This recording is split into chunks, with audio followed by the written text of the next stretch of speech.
মাকলা science ক্লাবের উদ্যোগে অনুষ্ঠিত হল বসে আঁকো প্রতিযোগিতা। ৩২তম বর্ষে বিজ্ঞান প্রদর্শনী, সাংস্কৃতিক প্রতিযোগিতা ও সম্বর্ধনা প্রদান অনুষ্ঠিত হল। প্রধান উদ্যোক্তা উত্তরপাড়া কোতরং পৌরসভার উপপৌরপ্রধান খোকন মণ্ডল। এদিন উপস্থিত ছিলেন সাংসদ কল্যাণ ব্যানার্জি, হুগলি জেলার তৃণমূল যুব কংগ্রেসের সভাপতি শুভদীপ মুখার্জি, সিআইসি ইন্দ্রজিৎ ঘোষ, উপলেন্দু ব্যানার্জি, পৌরমাতা অর্পিতা কুণ্ডু সারথী, গোলদার মিতালি বেজ, অমিতাভ মজুমদার, রঘুনাথপুর গ্রাম পঞ্চায়েতের প্রধান কৃষ্ণ মণ্ডল সহ অন্যান্যরা।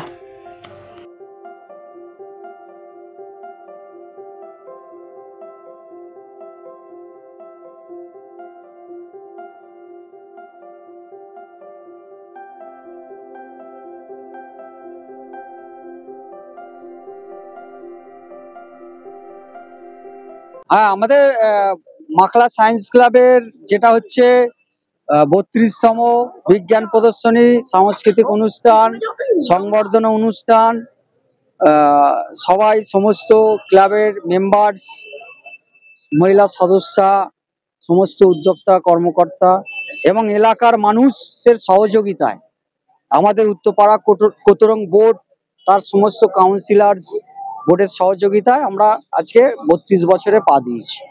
সায়েন্স এক্সিবিশন, এখানে বিভিন্ন স্কুল, কলেজ, ক্লাব, প্রতিষ্ঠান এবং কোচিং সেন্টারের সমস্ত ছাত্রছাত্রীরা অংশগ্রহণ করে, ক্লাবেরও মেম্বার্সরা অংশগ্রহণ করে। তাদেরকেও অনেক শুভেচ্ছা অভিনন্দন জানাই যে আজকে আমাদের এই ৩২ বছরকে সফল গড়ে তোলার জন্য। সাংসদ হচ্ছে আমাদের চলার পথের অনুপ্রেরণা, আমাদের প্রেরণা। সাংসদকে আমরা বহুদিন, দীর্ঘদিন দেখে আসছি যে তার সংগ্রাম, তার লড়াই এবং একমাত্র বাংলার কথা যেটা তুলে ধরে পার্লামেন্টে, সেটা হচ্ছে কল্যাণ ব্যানার্জি। বাংলার আবাস যোজনা থেকে শুরু করে এবং ১০০ দিনের কাজের টাকা যেভাবে মোদী সরকার যেভাবে বঞ্চনা করছে, যেভাবে তাদের সাথে প্রতারণা করছে, সেটার একমাত্র প্রতিবাদী কণ্ঠ হচ্ছে আমাদের সাংসদ কল্যাণ ব্যানার্জি, যে পার্লামেন্টকে একমাত্র প্রতিবাদী ভয়েস, বাংলার দুঃখ যন্ত্রণাকে যে তুলে ধরে, সেই কল্যাণ ব্যানার্জিকে আমরা চাইবো আগামী দিনের সমস্ত মানুষ যেভাবে গতবারে যেভাবে আশীর্বাদ করেছেন, আগামী দিনেও আশীর্বাদ করে আবার আপনার কাছে ফিরিয়ে আনবেন আশীর্বাদ দিয়ে, এটা আমরা আবেদন করি।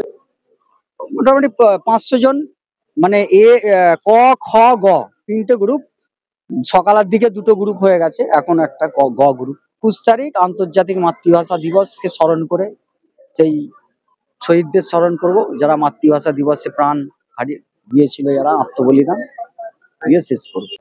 না, আমি তো বললাম যে এরকম এখানে যেমন একটা এই প্রোগ্রাম মানে এখানে নিয়ে এসছে, আজকে যেটা করেছে যে ছোট ছোট শিশুদের একটা আঁকার সুযোগ, তাদের একটা কম্পিটিশন দিয়েছে, এটা তো অত্যন্ত মানে এনকারেজেবল।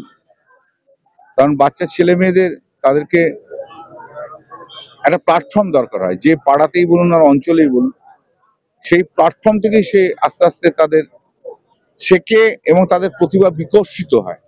সেই প্রতিভা বিকশিত হওয়ার জন্য এটা একটা ভালো জায়গা। এবং এটা যে করছে, এই যে এত শিশু, এত বাচ্চা ছেলে করছে, দেখেও মনে আনন্দ লাগছে। এদের তো নির্মল মন, তো এরা করছে, আস্তে আস্তে এই করতে করতে ভালো ছবি আঁকবে, দেখতে ভালো লাগছে।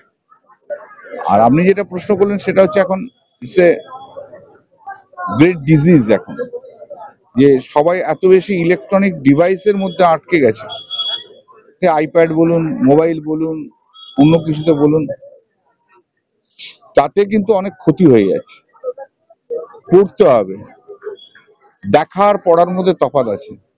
ডিভাইসে যখন দেখা হয়, বই থাকলে পড়া হয়, বই পড়লে মাথায় থাকে, ডিভাইসে দেখা হয়, পড়া হয় না, শুধু জানা হয়। তাই আমি বলছি যে এইটার মাঠে আসতে হবে, মাঠে খেলতে আসতে হবে, এতে আসতে হবে, ছবি আঁকতে হবে।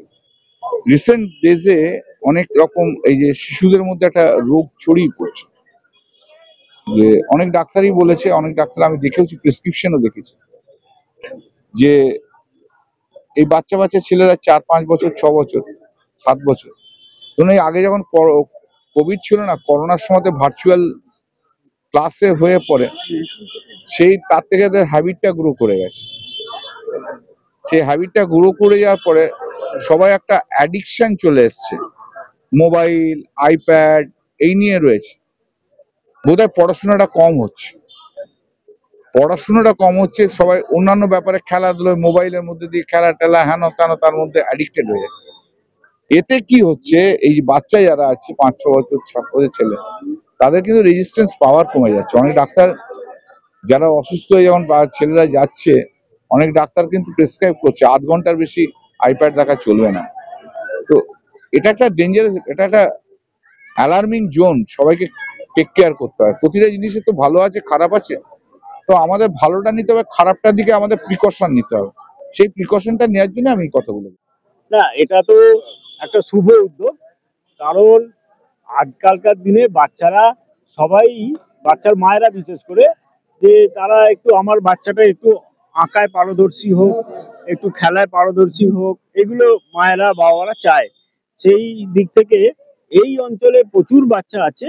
আজকে একটা প্ল্যাটফর্ম পেলো তারা, যে প্ল্যাটফর্মে বসে তারা আঁকার নিজেকে বিকশিত করার যে জায়গা, সেইটা করতে পেরেছে সায়েন্স ক্লাব এই ধরনের সামাজিক কাজের মধ্যে সবসময়ই থাকে।